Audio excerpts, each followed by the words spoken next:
내가 주를 높이고 영원히 주의 이름을 송축하리이다. 내가 날마다 주를 송축하며 영원히 주의 이름을 송축하리이다. 여호와께서는 그 모든 행위에 의로우시며 그 모든 일에 은혜로우시도다. 여호와께서는 자기에게 간구하는 모든 자 곧 진실하게 간구하는 모든 자에게 가까이 하시는도다. 아멘.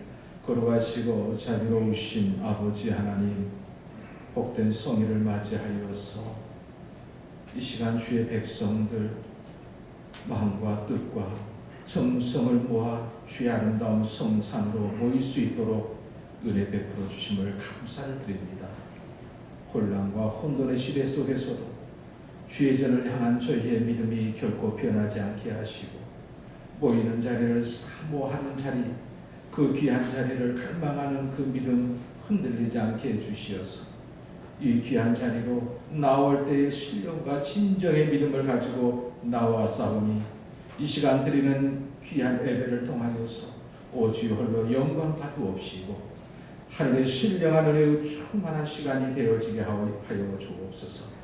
우리 주 예수 그리스도의 이름으로 간절히 기원하옵나이다. 아멘.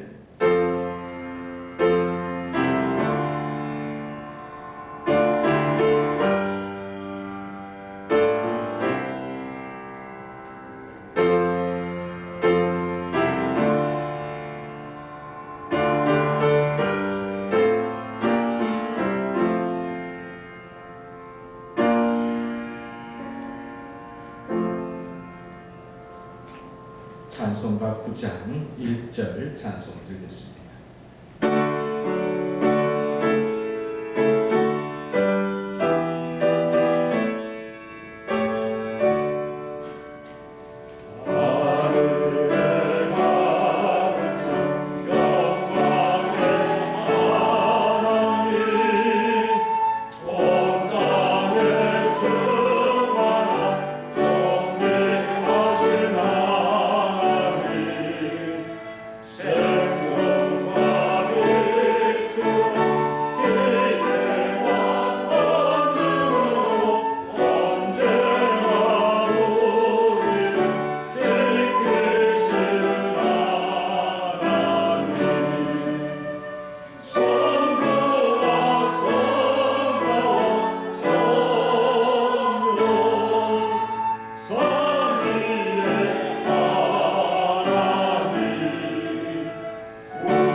나는 전능하신 아버지 하나님 천지의 창조주를 믿습니다. 나는 그의 유일하신 아들 우리 주 예수 그리스도를 믿습니다. 그는 성령으로 잉태되어 동정녀 마리아에게서 나시고 본디오 빌라도에게 고난을 받아 십자가에 못 박혀 죽으시고 장사된 지 사흘 만에 죽은 자 가운데서 다시 살아나셨으며 하늘에 오르시어 전능하신 아버지 하나님 우편에 앉아 계시다가 거기로부터 살아있는 자와 죽은 자를 심판하러 오십니다. 나는 성령을 믿으며 거룩한 공교회와 성도의 교제와 죄를 용서받는 것과 몸의 부활과 영생을 믿습니다. 아멘. 성시교독 제83번 빌립보서 4장의 말씀. 주 안에서 항상 기뻐하라. 내가 다시 말하노니 기뻐하라. 아무것도 염려하지 말고 다만 모든 일에 기도와 간구로 그리하면 모든 지각에 뛰어난 하나님의 평강이 끝으로 형제들아 무엇에든지 참되며 무엇에든지 경건하며 무엇에든지 오르며 무엇에든지 정결하며 무엇에든지 사랑받을 만하며 무엇에든지 칭찬받을 만하며 무슨 덕이 있든지 무슨 기름이 있든지 이것들을 생각하라. 너희는 내게 배우고 받고 듣고 온바를 하라. 그리하면 평강의 하나님이 너희와 함께 되시리라. 아멘. 찬송가 320장 찬송입니다.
저희들을 선택하셔서 주님 전에 예배드리게 하심을 감사드립니다. 아버지 하나님, 지난 한 주간에도 저희들 세상과 함께하면서 마음으로 행동으로 지금 제가 허물들이 많습니다. 이 시간 주님께 고백하며 회개하오니 용서하여 주시옵고 주님의 십자가 보혈로 정결케 하여 주시옵소서. 저희들이 힘들고 어려울 때 늘 지키시고 함께 하시는 자비로우신 아버지 하나님, 주님의 권능으로 저희들의 신앙을 붙들어 주셔서 어떠한 환경에서도 시험에 들지 않게 하시고 인내하고 기다릴 줄 아는 큰 믿음을 허락하여 주시옵소서. 두려워 말라, 내가 너와 함께하니라, 참으로 너를 굳세게 하리라 말씀하신 아버지 하나님, 주님의 의로운 손으로 저희들을 붙들어 주시옵소서. 아버지 하나님, 이 시간에도 저희 교우들이 소망 가운데 주님을 바라고 기도하고 있습니다. 저희 성도들의 가정이나 일터에서 간과하는 많은 것들에 주님께서 어루만져 주시고 회복시켜 주시옵소서. 교회의 머리가 되시는 아버지 하나님, 코로나로 아직도 어수선한 환경 속에서 교회의 모습들이 여러 형태로 작아지고 있습니다. 하루빨리 어려운 상황을 빠져나갈 수 있도록 인도하시고, 이 교회도 모이게 힘쓰고 찬양이 넘치고 위로가 넘치는 예전 모습의 교회로 회복될 수 있도록 은혜 내려 주시옵소서. 오늘 단위에 세워주신 목사님에게도 축복하셔서 전하시는 그 말씀이 듣는 저희들에게 감사와 기쁨이 될 수 있도록 인도하여 주시옵고, 이 모든 말씀 예수님 이름 받들어서 간절히 기도드렸습니다. 아멘.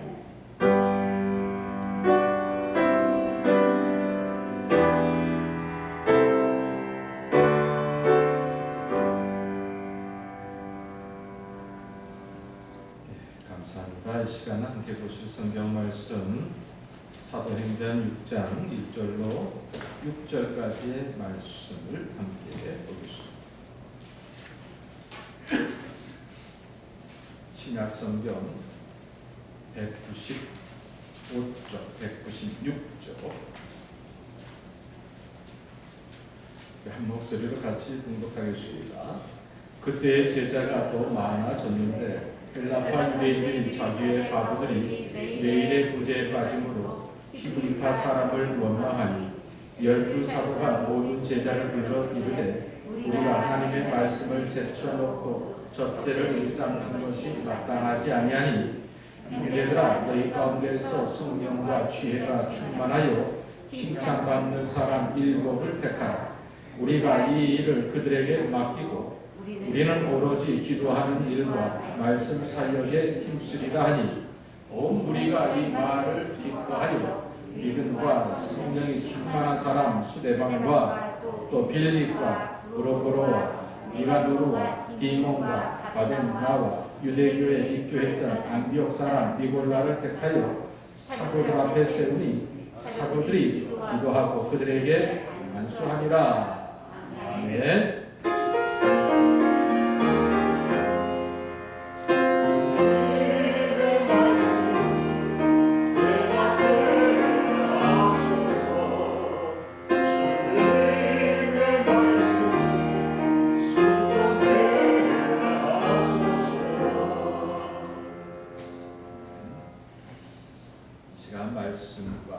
말씀 들어가기 전에 함께 찬양 드리겠습니다.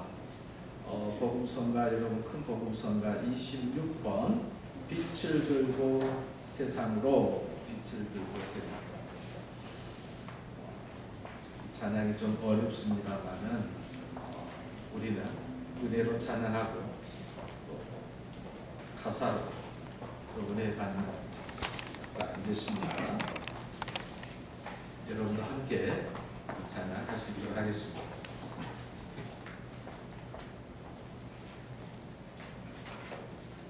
빛을 들고 세상으로. 주시옵소서.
이제 찬양을 통해서 분명해진 것 같습니다. 오늘 말씀을 통해서도 예수님은 사도들과 제자들에게 분명한 사명을 보여주셨고, 또한 사도들과 제자들은 그 주님이 주신 그 귀한 사명에 순종함을 통해서 기적과 같은 놀라운 일들을 이루어 냈습니다. 또한 주님께서 부르신 사도, 그리고 또한 제자들, 오늘 이 제자들은 저와 여러분이 되어지는 줄로 믿습니다. 그러하기에 주님께서 초대교회를 통해서 부르시고 그리고 귀한 사명을 주셨듯이 하나님께서는 귀한 신흥의 제단을 세워주셨고, 귀한 제단을 통해서 바로 저와 여러분을 부르신 줄로 믿습니다. 그러기에 오늘 말씀을 통해서 주시는 사명이 우리 모두에게 주신 사명이고, 또 합력하여 선을 이루는 모습을 통해서 아름다운 조화, 아름다운 그런 공동체를 이룸이 오늘 우리 교회의 아름다운 자리가 되어질 수 있기를 간절히 바랍니다. 우리가 이런 말을 듣습니다. 저 사람은 참 발이 넓어. 꼭 그 말은 아는 사람이 많다. 그죠? 아는 사람이 많다라는 것은 우리가 어쩌면 참 부러운 가운데 하나 아니겠습니까? 거기에는 인맥, 또 학교 출신, 지역, 그리고 성씨 막 만들려고 하면 어떻게 보면 남자들은 군대, 선대, 고참 이렇게 이런 식으로 해서 이렇게 저렇게 막 엮었습니다. 우리가 선거철만 되면 잠시 스쳐 지나가는 것도 인연이다 해서 그 지역에 와서 그걸 또 내세우면서 나는 이 지역과 큰 인연이 있습니다. 네, 내가 젊었을 때 이걸 해서 며칠 묵었습니다. 막 이런 식으로 말이죠. 어디 관공서를 가더라도 병원을 가더라도 아는 것이 얼마나 우리가 중요한지 너무너무 잘 압니다. 그죠? 병원에 한 의사만 알아도, 그죠? 관공서에 직원만 알아도 일이 왜 이렇게 잘 풀리는지 모르겠습니다. 이게 안 풀려야 되는데, 안 풀린 게 아니라 다른 사람하고 똑같아야 되는데 잘 풀리니까 말하는 저도, 그죠? 병원을 가든 관공서를 가면 꼭 아는 사람에게 전화해서 줄을 안 쓰게 되는 나쁜 버릇이지요. 그죠?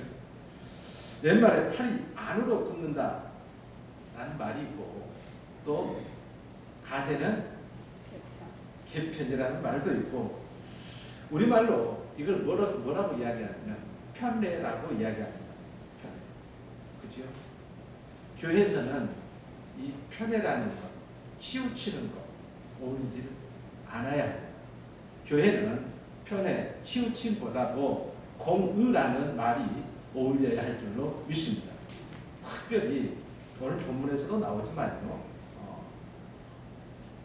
교회에서 이렇게 우리 교회는 어쩐지 모르겠습니다. 아직 안 해봤어요.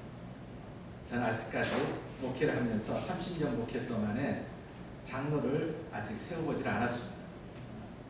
그런데 이제 권사나 안수 집사를 여러 번 세울 때에 제가 꼭 부탁하는 거 있습니다. 제발 전화하지 마십시오. 누구 해달라고 전화하지 마십시오. 그리고 같은 개원이네, 같은 클럽이네, 이런 이야기 하지 마십시오.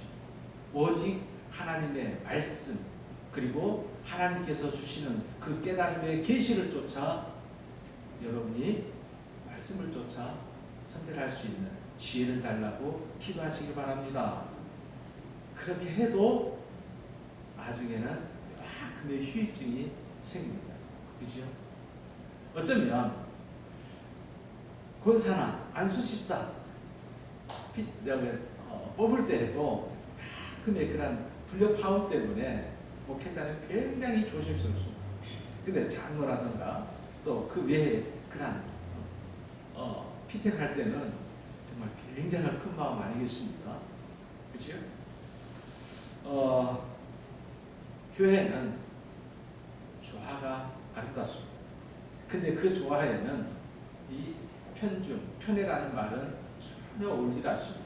말하기는 우리 신흥교회 아름다운 이 사랑의 공동체 가운데에는 바로 오늘 말씀 속에서 등장했던 그런 원망, 편애, 편중이라는 단어는 결코 나오지 말아야 할 줄로 믿습니다.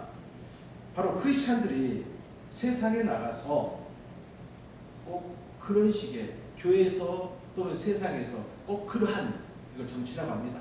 그런 정치를 하는 경우를 봅니다.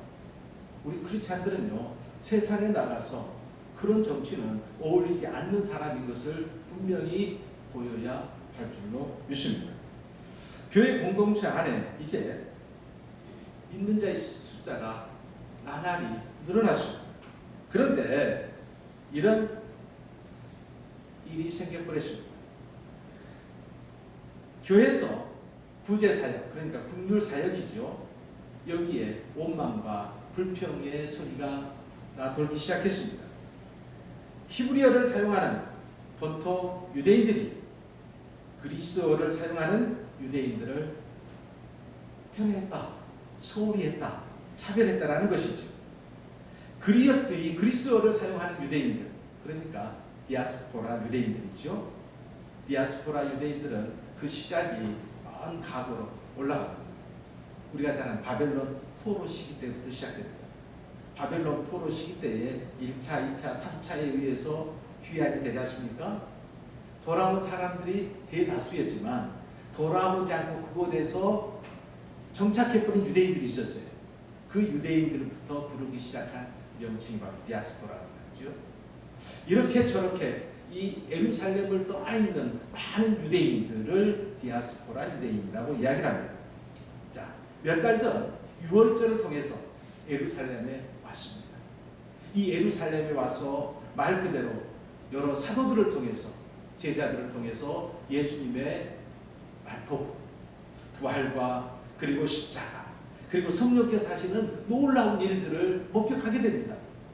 그러면서 그곳에서 고향으로 자기가 지금 정착한 곳을 가지 않고 바로 예루살렘 교회에 머무르면서 어쩌면 교회의 아름다운 선교 사역에 함께했던 사람들이 자연스럽게 생기기 마련 아니겠습니까? 예루살렘 교회는 특별히 잘한 게 있었습니다. 사도들을 통해서 복음 전하는 이 사역 최고로 잘했습니다. 그와 더불어서 그 사역의 아름다움, 예수님의 사랑을 그 행하는 그 증거의 삶, 그것이 바로 구제, 국률 사역을 또한 너무너무 잘했습니다. 처음에는 말 그대로 사도행전에서 나오지만 니건 내 것이 없었습니다.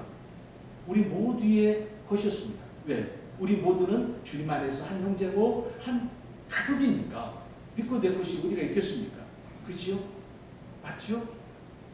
간혹 이제 식사를 안 하지만 교회에서 공동 식사를 하게 되면 이제 신도들이 식사 준비한다고 교회 식당에다가 냉장고에다가 맛있는 것을 또는 자재들을, 이 재료들을 많이 저장해 놓습니다.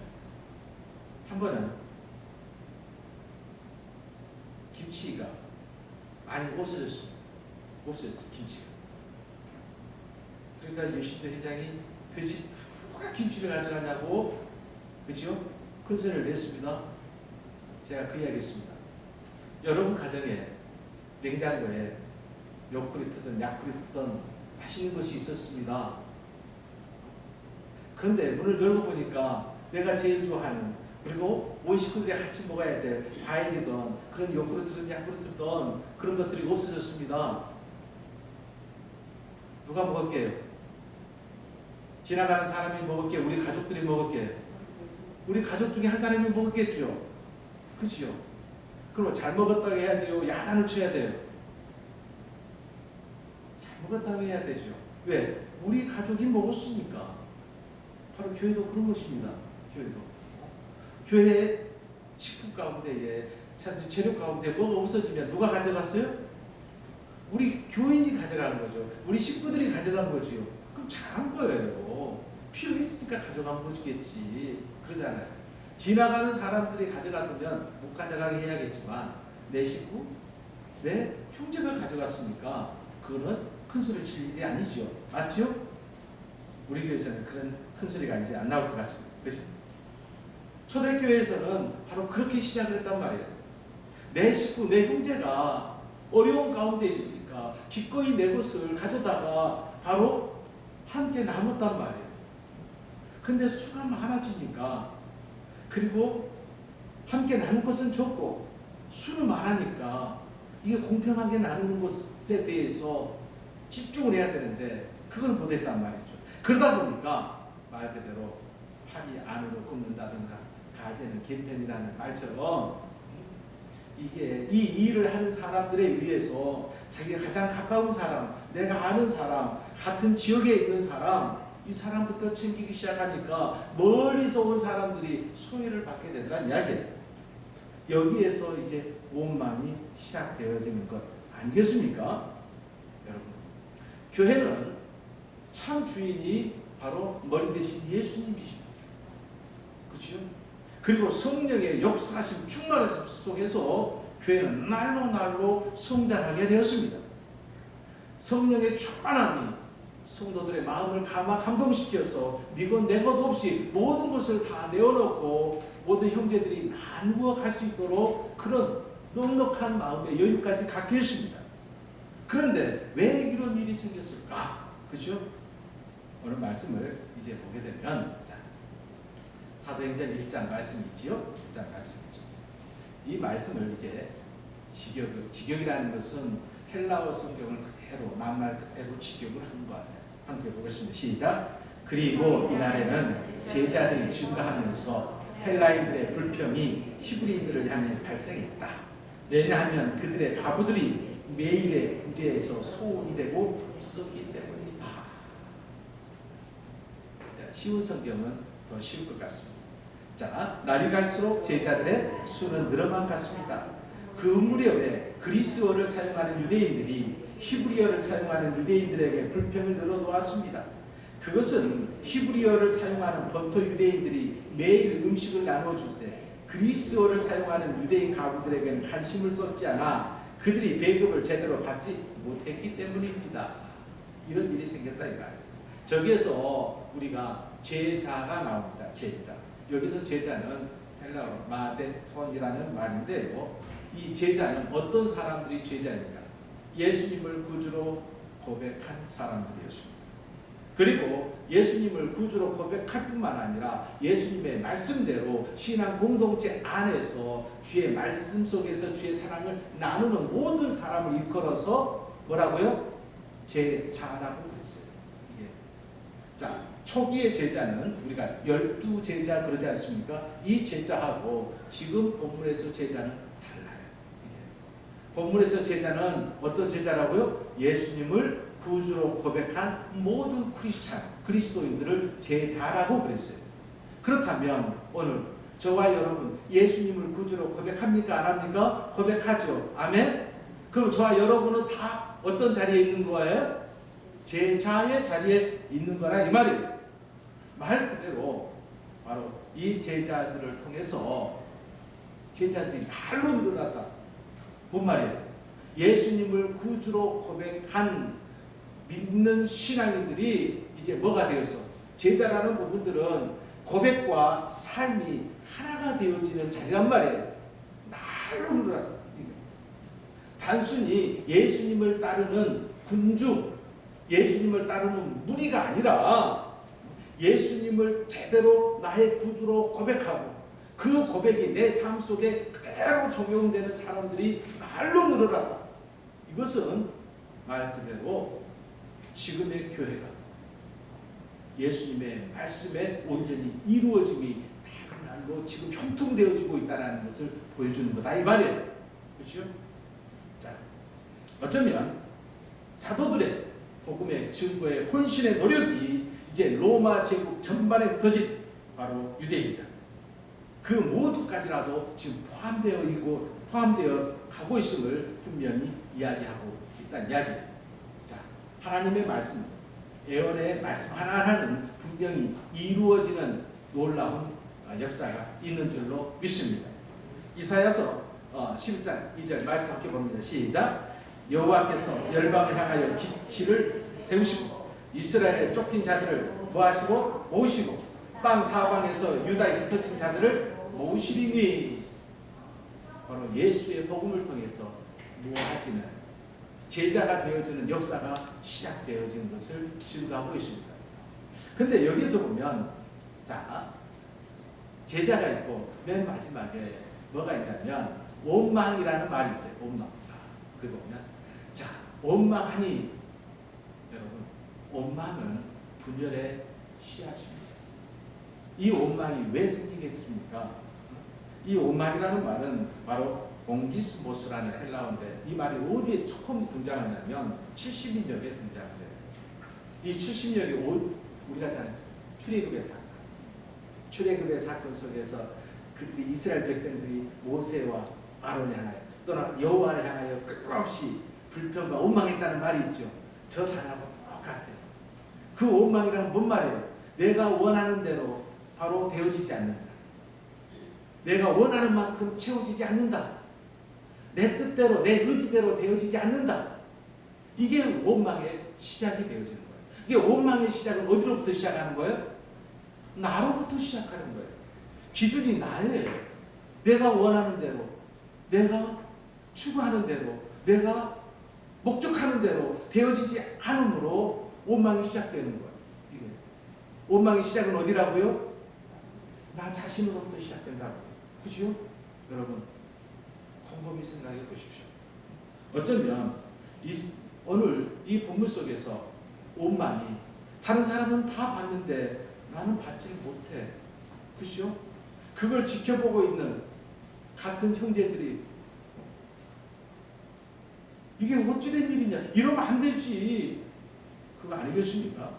바로 그렇습니다. 어쩌면 여기에서 망각해버린 것이 있죠. 여러분, 교회가 어떻게 세워졌습니까? 예수님의 십자가의 죽음을 통해서 십자가 안의 공동체가 바로 교회인 줄로 믿습니다. 하나님의 놀라운 사랑의 은혜를 통해서 예수 그리스도의 바로 십자가의 죽음의 은혜를 통해서 교회가 세워졌습니다. 교회를 통해서 우리는 예수님을 만나고 복음을 들으면서 그리고 교회를 통해서 하나님의 아름다운 백성의 삶으로 훈련받으면서 더 나아가서 제자가 되어서 사마리아 땅 끝까지 이르러서 복음을 전하는 귀한 사명을 감당할 수 있게 됩니다. 교회의 한 일원이 된다는 것은 하나님의 백성이 된다는 것이고 제자가 된다는 거예요.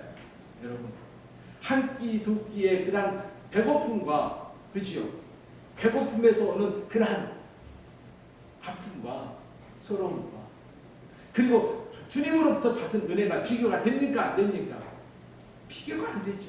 근데 원망과 불평을 하다 보니까 뭘 잃어버려요? 따라서 봅시다. 받은 은혜를 잃어버리는 거예요. 이게 받은 은혜를 잃어버리는 거예요.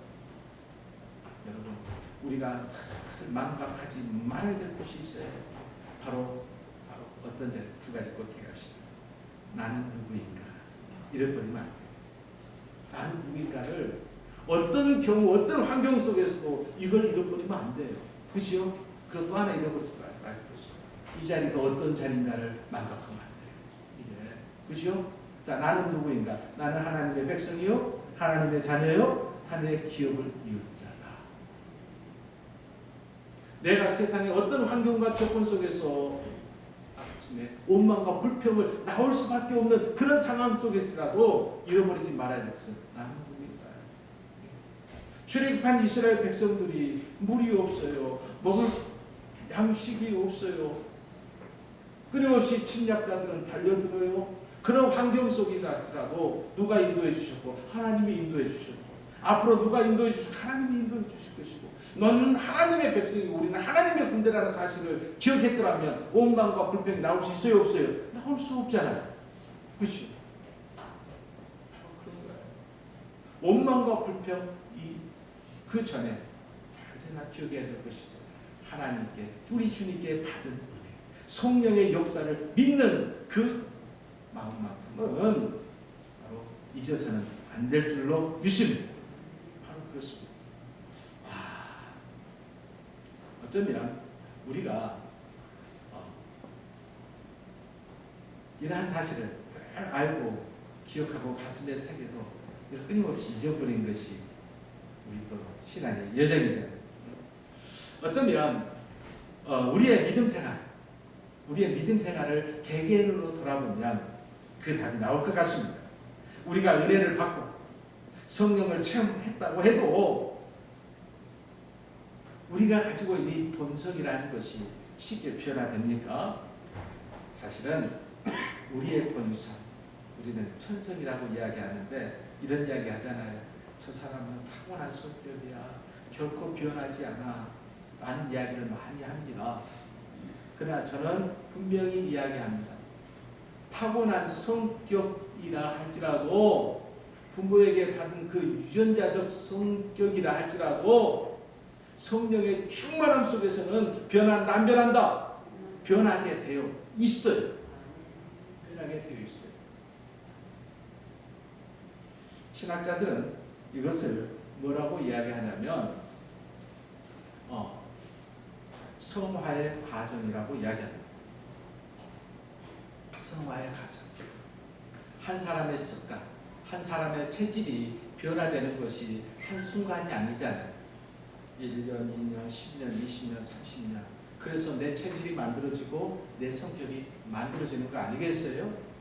이러한 성화의 과정은 단순히 우리가 하늘에서 툭 뜨겁게 우리를 달구어서 우리가 일순간에 변화되는 것은 결코 아니라는 이야기예요. 어쩌면 우리의 본성은 이 본성에 대해서는 많은 사람들은 여러 다양한 의견을 제시합니다. 어떤 사람은 인간의 본성 악하다. 인간의 본성은 선이다. 막 이런저런 이야기를 합니다. 캐톨릭의 그런 신학의 아버지라고 부르는 토마스 아퀴나스도 인간의 본성에 대해서는 뭐라고 이야기하냐면 은총은 본성을 파괴하지 않고 완성한다라고 이야기합니다. 이게 은총은 하나님께서 주시는 은혜는 이 본성이라는 것은 선한데 우리가 살아가면서 악해지는 거야. 이게 저는 선하다 악하다. 여러분 아담과 하와가 에덴 동산에서 함께 살 때에 그 본성은 선할까요? 악할까요? 그죠? 동물들과 함께 어울리면서 그런 상상 기가 막힌 파라다이스잖아요. 그런데 하나님께 죄를 범하잖아요. 그죠? 하나님의 말씀을 어기잖아요. 이거 아닌데? 예. 우리 모두는 사람은 악하다고 말할 수 없는 것이 있습니다. 왜냐하면 하나님께서 만드신 최고의 작품이 뭐라고요? 사람이잖아요.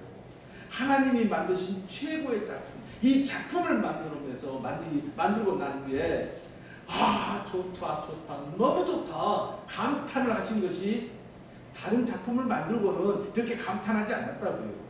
오직 무엇을 만들고? 당신의 형상대로 사람을 만들고 감탄하셨어요. 그런데 이 작품을 우리가 악하다라고 말할 수 있냐고요? 말할 수 없는 거잖아요. 하나님께서는 악한 것을 만들지 않습니다. 어쩌면 살아가면서 우리가 보고 듣고 경험하는 것들이 거의 내 중심으로 되고 나의 이기심 중심으로 되어지면서 악해지는 것이 아니겠습니까?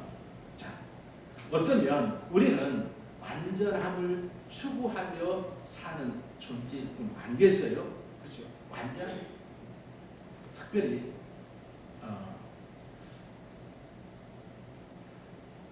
폴린 필립스라는 미국의 칼럼 저자 칼럼을 쓰면서 세계의 여러 어려운 여성 소수자라든가 또 에이즈 문제라든가 이런 문제에 아주 관심을 보이면서 글을 썼던 여성 작가 2013년도에 죽었습니다만 저분이 이런 기가 막힌 이야기를 합니다. 자, 뭐라고 이야기해요? 교회는 시작. 교회는 성자들을 위한 박물관이 아니라 죄인들을 위한 병원입니다. 맞습니까? 틀립니까? 맞지요. 성자들을 위한 박물관이 아니라 죄인들을 위한 병원이다. 예수님께서 마태복음 9장에서 뭐라고 이야기합니까? 건강한 사람은 의사가 필요 없으나 환자들에게는 의사가 필요하다. 예수님은 의사로 오셨어요. 그죠? 뭐하러? 환자들을 고치기 위해서, 환자들, 죄인들을 구원하기 위해서. 그 자리에 바로 저희가 바로 있는 것 아니겠습니까? 예수님은 자신을 의사로 비유하셨고, 의사로 환자를 위해 필요하지 나는 아무 병이 없다고 생각한 사람에게는 필요하지 않다라고 선언합니다. 어쩌면 교회는 문제가 없는 것이 중요한 것이 아니라 문제가 있을 때에, 문제 없는 것이 어디가 있겠습니까? 어떤 분이 그래도요, 교회가 하도 문제가 시끄럽고, 또한 교회가 또 그냥 세상 사람들이 보기에도 은혜스럽지 않는 일들이 많으니까 정말 조용한 교회 가고 싶다고. 그죠? 정말 조용한 교회는 어디가 있다고요? 아무리 말해도, 아무리 누가 시비 걸어도 아무 말도 안 하는 곳이 있어요. 어디에요? 가서 저 공동묘지 가가지고 교회 세워보라고. 그가 제일 조용한 교회라고. 사람이 있는 것은요, 말이 많을 수밖에 없습니다. 중요한 것은, 말이 많은 것은 지극히 정상이에요. 그죠? 부부가 만나서 같이 잘 먹고 잘 살자라고 평생 손잡고 했던 부부들도 갈라서고, 그죠? 그런데 교회 30년, 한 가지 일을 놓고 30가지의 생각이 나온 것이 정상 아니겠습니까? 100가지의 생각이 나온 것이 지극히 정상이죠. 그런데 이것은 일률적으로 이것은 이것입니다, 여러분들 다 그렇게 해야 합니다 라고 한다면 그럼 어떻게 사람 사는 것이 되겠습니까? 아니지. 중요한 것은 교회 공동체 안에 편애, 차별의 문제가 생겼을 때에 중요한 것은 이 문제를 어떤 시각으로 바라보고 어떤 마음의 자세를 가지고 풀려고 하는가, 이것이 중요한 거 아니겠어요? 자, 그렇습니다. 여기에 사도들은, 자, 6장 2절 이렇게 이야기합니다. 12사도가 모든 제자를 불러 이르되 우리가 하나님의 말씀을 제쳐놓고 젖들을 입사하는 것이 마땅하지 아니하니. 자, 지겨우 보니까 시작. 그래서 열둘이 알다. 우리가 하나님의 말씀을 소홀히 하고 식탁에서 섬기는 것이 기쁘지 않다. 그래서 이런 문제가 발생했어요. 그래서 사도들은 이제 제자들과 더불어서 이제 논의를 하기 시작하였고, 그 일을 이제 이렇게 결정내는 거 아니겠습니까? 여러분, 주님의 교회는 모든 지체가 자신의 공동체적 책임, 의무를 다할 때 든든해지는 것이죠. 그러나 주님의 교회가 가장 중시해야 될 책임, 의무 분명히 알아야 합니다. 교회가 무엇을 책임져야 하고 무엇을 해야만 하는 것인가? 그것은 당연히 바로 하나님의 말씀, 이 말씀을 가르치고 말씀을 전하는 증인의 그 목이 교회의 가장 중요합니다. 그래서 이것은 교회의 정체성이라고. 교회의 정체성. 교회란 어떤 것이냐? 하나님의 말씀이 있고 그 말씀이 가르쳐지고 그 말씀이 전파되어지고 그 말씀이 삶 속에 적용되도록 하는 것이 바로 무엇이다? 교회이다. 이것이 교회의 가장 중요한 책무이고 또한 의무라는 것 아니겠습니까? 여러분, 우리의 신앙은, 따라서 해봅시다. 신앙은 계시의 신앙, 계시의